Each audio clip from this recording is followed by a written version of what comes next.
it finds its mark. Right. Parang minabagsos Soft shot. Soft shot. Kaya may hawa. Franz Pumaran. Out to Art de la Cruz. Balik-balik kay Franz. Tiniwanan si Baldavid. Franz Pumaran. Giving the rookie. Franz should take advantage of that matchup. He has a lot of experience compared to Baldavid. Ito naman ngayon, si Pablo Aquino matras at tapos yung investiga dito. Here's Bong Alvarez. Off to Art de la Cruz. Balik kay Bong. Ayun, nagpasahan yung dalawa. Eh, si Jaworski nag-iitay sa kanila. Palipat-lipat yung bola. And it's now a 5-point lead by San Miguel Beer, 35-30. 3 out of 5. Oh, AJ File making hay when the sun shines with perimeter shooting. That's a 3-point lead now by San Miguel Beer. Franz Pumaran has against Baldavid. Ito ngayon si Franz Pumaran.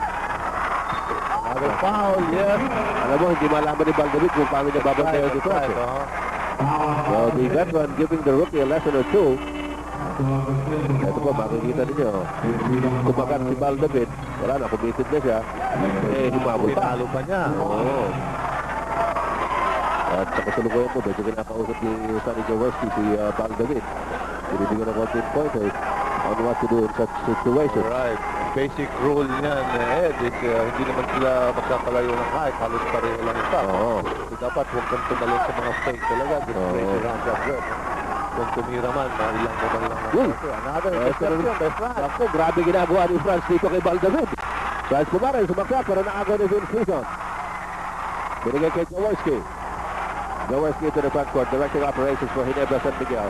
They're down by 5 here in the second quarter. Vince Cleason.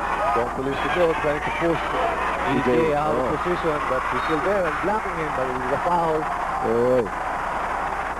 Pangatlo na yan ni Politico. Alam mo, dito rin nabibigatan ng San Miguel Beer ngayon dahil siyempre, kailangan tatakan mo ang depensa sa loob. Right. Hindi ganun karami yung malaki ng San Miguel Beer. Sure, oo. Dahil yan, tatlong fouls na si Dong. So,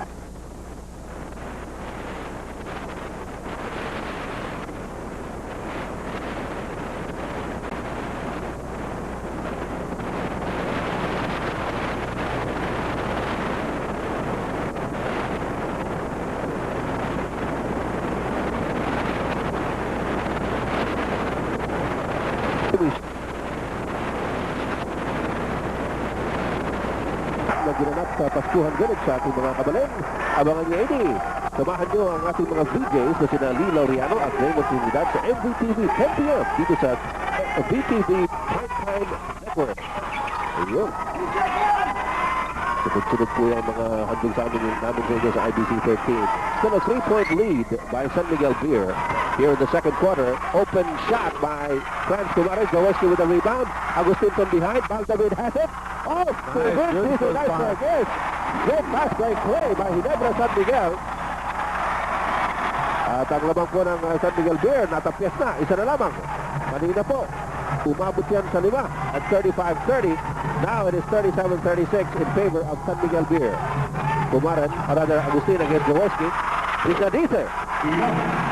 wala pa rin minutes. Palagay ko. 4 out of 4. Nakita niya yata ikaw nag-cover. Sabi niya, pakitaan ko nga ito si... Baka pag nakita ko na, baka binaril pa ako dyan. 39-36 is the score for San Miguel. Dolly Locsin and running shot. Yes. Ooh. Ginamit talaga niya ang katawan niya doon. Inararo niya ba eh. Oh. Puro maghumayan dito sa... Hilongos. Hilongos. Hoy, mga Hilongos. Mga tao na sa Hilongos. Mga igagaw ka na ako dyan. Mga Lora. Kaya po yung mga taga-bye-bye. Mga score na mo. Seon Arcal. Seon Arcal. Oh, may gabi-gabi mo tunan sa bye-bye. Ito, Benore. Dolly Locsin. All alone. Relax na lang lang. Yeah. Reserving his strength. At labang na naman po ang Ginebra, 40-39, 6 minutes and 48 seconds remaining in the second quarter.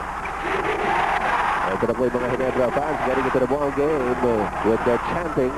Guido Babilonia against EJ Fan. Malakas. Masyado malakas yung pasa ni Babilonia. Hindi po anticipate ni Art de la Cruz. It was wide too. So another opportunity here for Ginebra to pad a 1-point lead. Kanina po sa first quarter, umabot sa 9 na puntos ang abante ng Ginebra over San Miguel Beer. Now stands at only 1 point at lumang ginawa ng San Miguel dito sa second quarter by 5. Yun yung portion na nagkaroon ng maraming turnovers ng Ginebra. Yes. Kaya nakahabol ulit ang San Miguel. Ato, Ako, iniwanan niya ito. malapit masyado para kaya ito yun. Oo, kumbaga Kahit kahit, pwedeng iwanan sa ganyang distansya. kahit nakapikit kaya-kaya niya ito yan. Waterline from San Miguel there, now up by 1, and there's a delay of game warning called on San Miguel Beer. Narito ngayon si Valdavid. Valdavid against Franz Kumaran. Uy, biglang bulusok ng speed itong nagbilis ito si Valdavid at nasa piso niya ni Franz. Tama yung idea nila. Kailangan pagtrabahuin din nila si Frank Pumaren sa depensa kay David. Not only to give David the confidence, but to make Frank work. That's Sa correct. depensa. So Valdavid goes to the free throw line. Did not start off for Ginebra San Miguel. Came off the bench. Now has 1 point off that free throw.